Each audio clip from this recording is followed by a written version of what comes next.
expensive and like a big deal. Tell us about the bailout of the slave owners.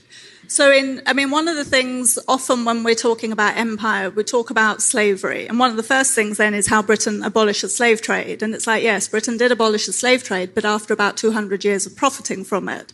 And the profits from the slave trade didn't end with the end of the slave trade, because the only reason slave owners in Britain agreed to the abolition of the slave trade was because they would be compensated. So, just to underline, it wasn't the people who had been enslaved who were compensated for their loss of liberty. It was the British slave owners, people who owned other people, who were compensated. And they were compensated to a tune of £20 million in 1833. That's the equivalent of £17 billion today, which, to put it another way, is 40% of GDP. 40% of GDP 40% of GDP then was 20 million. Was 20 million. So 40% of our total national Yes. income went in compensation.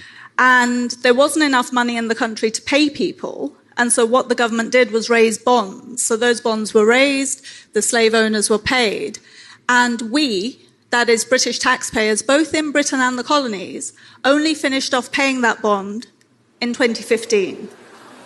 So if you've paid tax prior to 2015, you have paid compensation to people who owned other people.